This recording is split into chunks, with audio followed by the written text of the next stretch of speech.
সমাগত পঞ্চায়ত নিৰ্বাচন কিন্তু ৰাইজৰ সমস্যা সমাধানত ব্যৰ্থ হৈছে পূৰ্বৰ পঞ্চায়ত গোলাঘাট জিলাৰ দক্ষিণ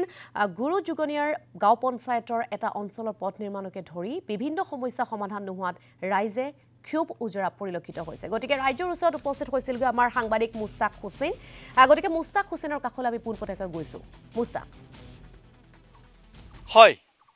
পঞ্চায়ত নিৰ্বাচনক লৈ সাজু হৈছে এতিয়া প্ৰতিটো ৰাজনৈতিক দল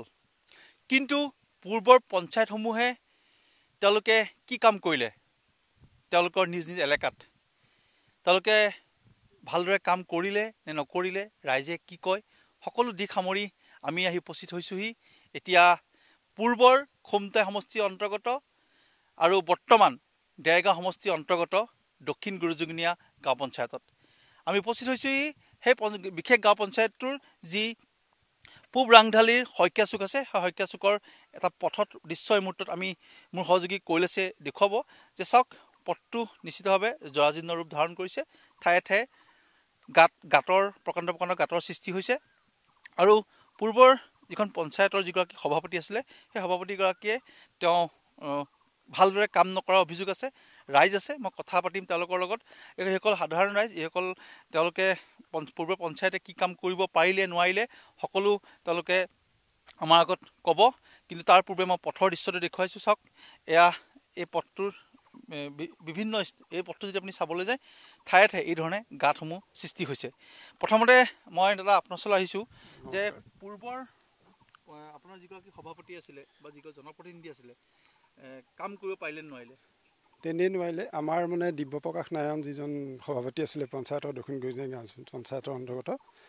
তেওঁ মানে এদিনো এইফালে জিকাৰ পিছত তেওঁ নাহিলেই কোনো ৰাস্তাৰ মানে হেৰিয়ে নাই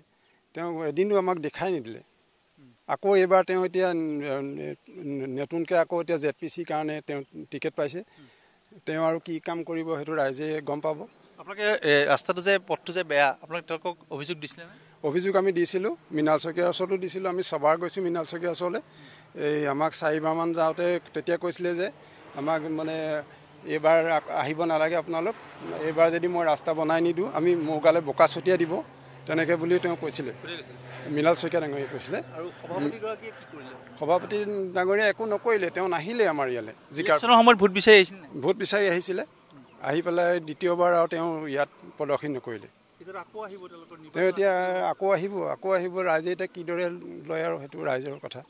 হয় ইতিমধ্যে উল্লেখ কৰিছেই যে পূৰ্ব যিগৰাকী সভাপতি আছিলে দিব্যপ্ৰকাশ নাৰায়ণ তেওঁ বৰ্তমান এই পঞ্চায়তৰ যদিও তেওঁ সভাপতি আছিলে কিন্তু এতিয়া তেওঁ যি কাকডোঙা জিলা পৰিষদ আছে তাৰ তেওঁ বিজেপিৰ প্ৰাৰ্থী সমান্তৰালভাৱে বাইদেউ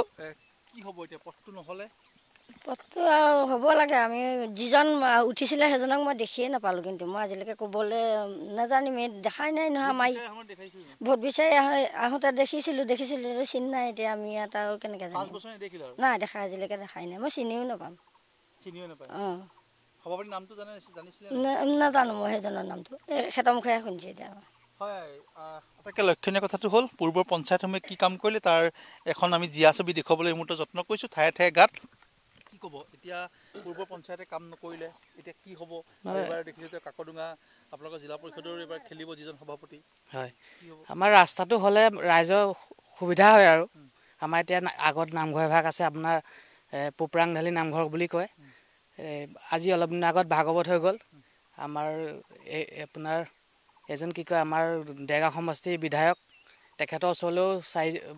4-5বাৰ গ'ল সি লেগাইও নিদিলে আজিলৈকে আমাক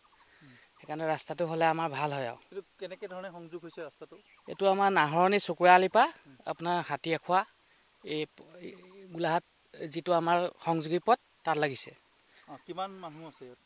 বা কেইখন গাঁও আছে ইয়াত আমাৰ গাঁও বুলিবলৈ এখনেই আছে কিন্তু আপোনাৰ চুক দুটা আছে শইকীয়া চুক আৰু হাকখোৱা চুক